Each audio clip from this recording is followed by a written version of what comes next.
Bang! Neeves Knives. I'm Jared, and this is 5 fast knife reviews. And we're going to start this off with this TWOSUN that was sent to me by KUBEY. KUBEY's been a huge supporter of the channel and a great friend. I can't thank him enough. Now, this TWOSUN is actually an S110V, and it is a Tepe design. Tepe usually numbers his knives. This is 119, and you can see S110V. Now, I did modify this one. Originally, there was a tip right here, and actually I took a little clip of what it looked like before, but I had already started, so technically the tip that was right here isn't even as sharp in the video I have than it actually originally was, because I started already. But I hurried up and got a quick clip of it before I continued, and it was very sharp. Just to put your finger right here would stab you, and in the closed position it was pokey right here. I don't know why they did it like that. It doesn't make any sense, but I fixed it for KUBEY, so now it is extremely comfortable in the hand. And I could have put a nice big finger choil so that you could, wrap your fingers around like this, but this is a really common grip right here, and since it angles the way it does, it's very comfortable like this, and it works out good for basic EDC. And if you do have to choke up like this, it's really not an issue. You just don't bring your finger all the way up to there. You keep it more right over the flipper tab. Now, this is a great knife. After modifying, man, this is an awesome knife. One, it's very, very comfortable. I love the micro milling, titanium frame lock. The clip works so good. Tepe does amazing clips. T8 hardware all the way around. The titanium backspacer, lots of milling on the inside. The action is really good. The detent is solid, and you do have a hole here for the reverse flick. The hole is a little tight inside there, but it's easy to flick because the detent is so well tuned. But I do kind of wish the steel came out a little bit and I didn't have to smash my finger in there so much to get to it. Not really easy with the thumb flick, but you can do it, or slow roll it. The flipper tab is a little pokey, but since the detent isn't super strong, it's just very well tuned. It works great. In the hand, super comfortable. You get a lot of leverage into your cuts. Utility cuts are great. We have a clip point blade that does sweep up a tiny, tiny bit. And if I was going to do more mods to it, I would actually flatten this out a little bit and just make it a straight clip point. But it still works really, really well, especially now that you can use this spot right there, to put your middle finger for detailing work, or your pointer finger. Now, the steel on the stone, it did feel very, very hard, and it felt decent. However, deburring it did not deburr like I expect from S110V. It did feel a little bit softer, and I did have to play around with the burr going back and forth. But just on the stone alone, sharpening it, it felt really, really hard. And it did sharpen up really good, and it did take a good edge. Now, I did not lay back the angle at all, and I just basically put like a 20-degree angle on there. Nothing special. I definitely probably could have increased the cutting performance and edge retention by lowering the angle, but I also didn't want to make it chippy or anything like that, considering it's S110V.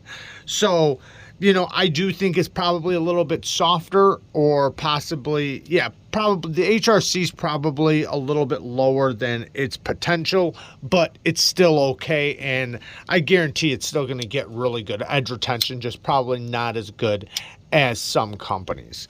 Let's check out the next knife. Now, the next knife is the Kizer PP. Now, the Kizer PP is a Spanish spear point blade. I really love this blade shape. This is such a great blade shape. It is in 154 cm steel, and we have a black and red micarta. You can't even feel the transition. They definitely made this stuff together before cutting it out, because this is so perfect. It's seamless. Steel liner lock, and this is completely fall shut action. The detent is so well tuned. It's very fun to fidget with. You can feel the bearings a little bit, but it's very lightweight and just ridiculously smooth. I love, hitting the camera. We got the jimping in a really nice place. Even if you put your fingers really tight to the blade, you still have jimping right there. It works really good for the detailing work. And this is a detailing beast. This is the kind of knife that's going to work really good for detailing work and opening things up. Just a fantastic EDC size and EDC blade. Not going to be a hard working knife or anything like that, but for regular EDC stuff, holy cow, this thing is fantastic. This thing shines for EDC work. Now, utility cuts, opening things up, detailing work, the way this rounds back here, it's super comfortable in the hand, and because of the size, you have a lot of control with this blade, and the shape it is makes it to where the spine thickness goes down to the tip, so it's strong but acute. So that's exactly what you want in a detailing knife. Flat ground blade that cuts very well, and it does have a very neutral grip to it. I feel the clip a lot, but since, like I said, it's not like a hard use long-term cutting knife, it's more of a detailing knife. For what it's for basic EDC and detailing, this thing is going to be great. Also, they have this knife that literally just dropped. I'm going to link everything I can down in the description, and this is one of them, the titanium BEGLIETER, an M390 with the hollow ground. I guess you could call this a Spanish spear point too, but it's a hollow ground spear point blade with a titanium FRAG pattern. Awesome clip. Action is stupid good. Very similar to the PPY, but this is available right now, and it's pretty affordable for what you're getting. For titanium and M390, it's like $130. This is really a really good value. So I will link this down in the description. That is not part of the 5. Next, the Medford M48. Now, there's a big story behind this. It pays homage to General Patent. And I did a video, about that with my first impressions, and it does have a lot of little Easter eggs on it, like General Patent's dog, and, he was a 4-star general. This is the actual track pattern from the M48 tank. So lots of little things that pay homage to him, but as a knife, as a tool, we have an aluminum show side scale, a titanium frame lock and clip hardware, and it is a really good flipper. Great detent on this knife. Solid detent. And that's not really that typical for Medford's. Medford's known for, more of the hard-hitting knives that, are not necessarily the most fidgety and are a little more uncomfortable in the hand. This is a lot more EDC friendly, which is what I loved about my Slim Midi. I love my Medford Slim Midi for that reason. Great detent, great action, rides on bearings. This is also on bearings, and the access to the lock bar could be better. That is another thing I just wish Medford would start addressing, but it's not horrifying, but it definitely could be better. It is smooth on the drop, not fall shut and not drop shutty or anything, but you give it some encouragement, it'll shut. It's still extremely, extremely smooth. And for a Medford, this is amazing. Now, the blade is a hollow ground blade, but then we have this beautiful swedge up here. We have a convex edge. Now, because of the convex edge, the edge is going to be very durable and strong, and it does cut very well, especially since it's so thin in this hollow ground area. So slicing and cutting works really good. It is a very neutral grip and nice and comfortable in the hand. But the tip is not going to be the best for detailing work or anything like that. Now, for hard use stuff, puncturing into containers, stabbing into things, possibly very light duty prying right here on the back side of it, because it is like a swedge. You can see it is definitely very strong. Well, for those things, it's gonna shine. It's gonna do really good, but not necessarily the detailing work, although you can still get by with it. Awesome knife. The clip works great, and it's just a fantastic knife. I love the hardware. I don't like how this does protrude a little bit high above the scales, because if I drop it, I don't want it to hit the lock face, but it is what it is. You just got to be careful with that. And we do have an internal stop pen. Very strong lockup. It does feel extremely solid. Awesome knife.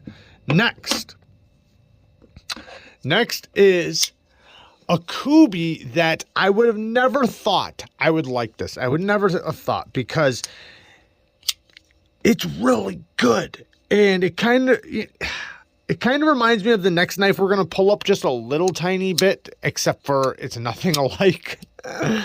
But very fidgety. The detent is super well tuned. Very easy to flick. Very easily. It has a satisfying slow roll. Nice reverse flick. And it is a 3-finger knife. Although I can take advantage of this little area right there and get all 4 fingers without even cramping, really. I can, just kind of squeeze them together, and 4 fingers will make it work. And the geometry of this D2 blade cuts extremely well. Great geometry, and because of how thick and wide and everything this is, the handle, you have a ton of leverage. So it's super comfortable. Even though you have such a small blade here, you have a massive amount of leverage through the cut. So it cuts like a champ. And T8 hardware all the way around, T10 pivot, extremely well built, reversible deep carry clip. So many great things about this. And it does have a little bit bigger of a belly for utility cuts, so you are going to have the belly getting in the way if you're really doing like detailing work. But if you're just doing straight lines, it's going to be just fine, and it will work great. And it's super comfortable with this huge hump back here into your palm for, detailing work. But slicing and regular EDC tasks, this thing's actually really good. I never would have thought this thing would work so good. Now, the last but not least, I actually have a full review on this, but this is the Spyderco TECHNO 2. Now, they had the TECHNO 1, and this is a knife that is designed by the same person who did the Slish Buoy. I love the Slish Buoy, and I love their CTS XHP, which is one of the biggest topics of this knife. I have a few knives in CTS XHP done by Spyderco. Now, they're all done extremely well. I think Spyderco does an amazing job with their CTS XHP, and it makes me just love CTS XHP. However, there is the couple knives, which for some reason seems to be some of these Taiwan knives that are done so well that even the factory, I don't know if CTS XHP just isn't easy to burn or what it is, but I've got other knives that just don't stand up compared. But this knife and the Slish Buoy, both in CTS XHP from the factory, their factory edges were just so good. They've held up really good. I can show you 10 knives right now that Kara has carried less than this one, and the edges are just all crap. You know what? Here, I'll just pull one up right now.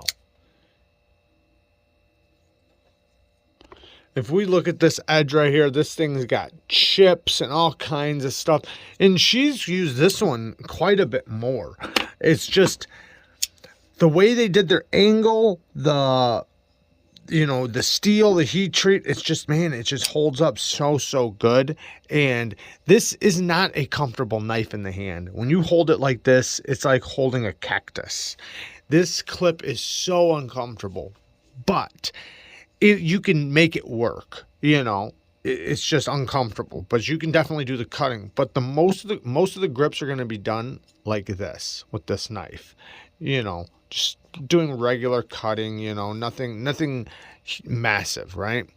Now, this is so smooth it feels like it's riding on glass. I love how smooth this knife is. I love the access to the lock bar, lots of access, nice strong lockup. You can see how fast it drops when I unlock it, and it's not like false shut action or anything, but super glassy. And the reverse flick, easy to do. And if you're left-handed, this would be an awesome knife because you can flip the clip over there and you have a nice big opening hole for the reverse flick on the other side. But for a righty, you know, it's kind of tight, but you can still do it. Love the finish that they have on these oh man, the Sleesh designs. Because it's the same designer as the Slush Buoy. I can't think of his name right now.